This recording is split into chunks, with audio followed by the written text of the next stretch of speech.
Hello friends welcome YouTube channel में आपका स्वागत है। फिर से मैं एक नई वीडियो के साथ आ चुके हैं, अपडेट वीडियो के साथ आ चुके हैं। आज की जो वीडियो होगी बहुत ही इंटरेस्टिंग और शानदार अपडेट के बारे में जो जानकारी है वो आप सभी को मैं यहाँ पर देने वाला हूँ।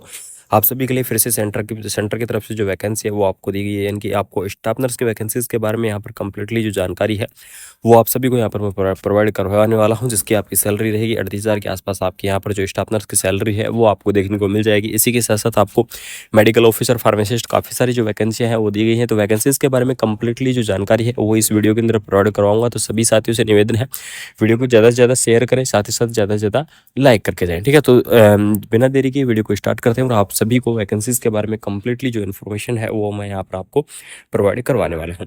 तो यहाँ पर देख लीजिएगा, वैकेंसी का जो एडवर्टाइजमेंट है वो यहाँ पर जारी कर दिया गया है। और वैकेंसी आपको कहाँ से देखने को मिल रही है?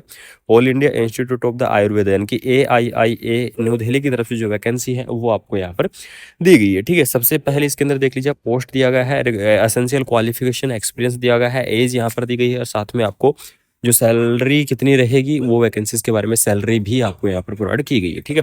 सबसे पहली जो पोस्ट है उसके बारे में डिस्कस करेंगे। तो इस पोस्ट है HR एग्जीक्यूटिव की जो पोस्ट है वो आपको देखने को मिल जाएगी, जिसकी सैलरी आपकी 40,000 रुपये यहाँ पर रहने वाली है। उसके बाद में देख लीजिए, patient care manager admin executive की जो वैकेंसी है वो भी आपको यहाँ पर दी गई है। इसकी सैलरी भी आपकी 40,000 रहेगी।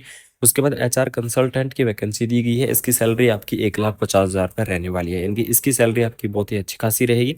उसके बाद में देख लीजिए, मेडिकल ऑफिसर की जो पोस्ट है वो भी आपको दी गई है। सैलरी 75,000 रहेगी। एज लिमिट की अगर मैं बात करूँ तो 45 ईयर इसकी एज लिमिट रहने वाली है। कौन कौन कैंडिडेट इसके अंदर अप्लाई कर सकते हैं? तो MD MS जो कैंडिडेट है वो इस वैकेंसीज को अप्लाई कर सकते हैं, ठीक है। इसके बाद में देख लीजिए, स्टाफ नर्स की पोस्ट है वो आपको यहाँ पर दी गई है। स्टाफ नर्स की अगर मैं बात करूँ एज लिमिट के बारे में, तो 35 ईयर इसकी जो एज लिमिट है वो आपकी रहने वाली है, यानी कि 35 साल इसकी आपकी क्या रहेगी, एज लिमिट है वो आपको यहाँ पर देखने को मिल जाएगी। उसके बाद में सैलरी के बारे में अगर मैं यहाँ पर डिस्कस करूँ कि इस वैकेंसी की आपकी जो सैलरी है वो कितनी मिलने वाली है, तो 37,500 रुपये पर मंथ के हिसाब से जो सैलरी है वो आपको यहाँ पर देखने को मिल जाएगी, ठीक है। उसके बाद में जो सबसे इम्पोर्टेंट चीज़ है वो है क्वालिफिकेशन के बारे में। तो उसके क्वालिफिकेशन के बारे में यहाँ पर डिस्कस कर लेते हैं, कंप्लीटली डिटेल में बताएंगे। तो सबसे पहले देख लीजिएगा, BSc होम्स नर्सिंग जो कैंडिडेट है, यानी कि BSc होम्स वाले जो कैंडिडेट है वो इस वैकेंसीज को अप्लाई कर सकते हैं। उसके बाद में रेगुलर कोर्स कर रखा है, यानी कि जिन्होंने रेगुलरली BSc नर्सिंग 4 ईयर का जो कोर्स किया है वो कैंडिडेट इस वैकेंसीज को अप्लाई कर सकते हैं। साथ में जिन कैंडिडेटों के पोस्ट BSc की है वो पोस्ट BSc कैंडिडेट भी इस वैकेंसी को अप्लाई कर पाएंगे। अगर इंटरेस्टिंग है तो MSc कैंडिडेट भी क्या कर सकते हैं, इस वैकेंसीज को आप अप्लाई कर सकते हैं, ठीक है। यानी कि ये आपके लिए सबसे बड़ी अपॉर्चुनिटी रहेगी कि BSc हॉर्न्स वाले कैंडिडेट कर पाएंगे एप्लीकेशन फॉर्म को अप्लाई। BSc नर्सिंग वाले, पोस्ट BSc नर्सिंग वाले, अगर इंटरेस्टिंग है तो MSc नर्सिंग वाले जो कैंडिडेट है वो भी इस वैकेंसी को अप्लाई कर पाएंगे, ठीक है। इसी के साथ साथ मैं आपको बता दूं, जो कैंडिडेट आयुर्वेदा के अंदर अगर BSc नर्सिंग कर रखा है तो वो कैंडिडेट भी इस वैकेंसी को क्या कर पाएंगे, अप्लाई कर पाएंगे। साथ ही साथ आपको बता दूं कि GNM वाले कैंडिडेटों के लिए भी यहाँ पर अपॉर्चुनिटी है वो प्रोवाइड की गई है, यानी कि जो GNM कैंडिडेट है वो भी इस वैकेंसीज को अप्लाई कर सकते हैं। लेकिन जो GNM कैंडिडेटों को यहाँ पर सिर्फ एक मांगा है कि 2 ईयर का यहाँ पर एक्सपीरियंस मांगा है, वो भी आपकी 100 बेडेड हॉस्पिटल का, ठीक है।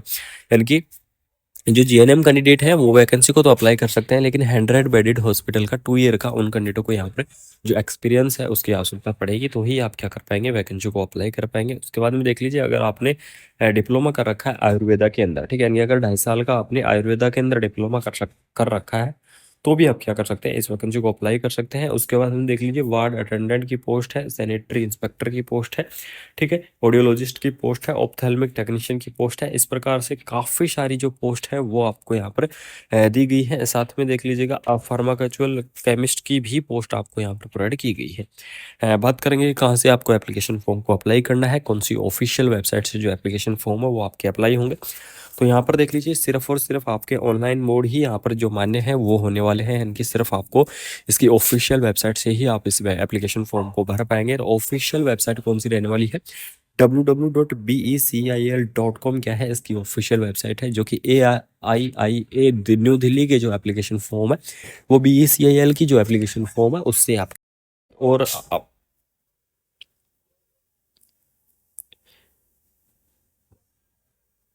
ठीक है। उसके बाद में यहाँ पर देख लीजिए, आपको जो वैकेंसी है वो कम्प्लीटली जो इन्फॉर्मेशन है वो आप सभी को मैं यहाँ पर प्रोवाइड करवा चुका हूँ, ठीक है, कि कितनी पोस्ट आपकी रहने वाली है। AIIA न्यू दिल्ली की तरफ से जो वैकेंसी है वो आपको यहाँ पर दी गई है। इसका जो फुल नोटिफिकेशन है वो पोर्टल है वो अभी ओपन नहीं हुआ है। वेरी सून आपका जो पोर्टल है वो ओपन हो जाएगा और आप सभी को यहाँ पर बहुत ही शानदार अपडेट है वो देखने को मिल जाएगी। बाकी मिलते हैं, अगर वीडियो अच्छी लगी, इन्फॉर्मेटिव लगी तो चैनल को सब्सक्राइब जरूर करते जाइए। बाकी मिलते हैं नई अपडेट के साथ। Thank you so much.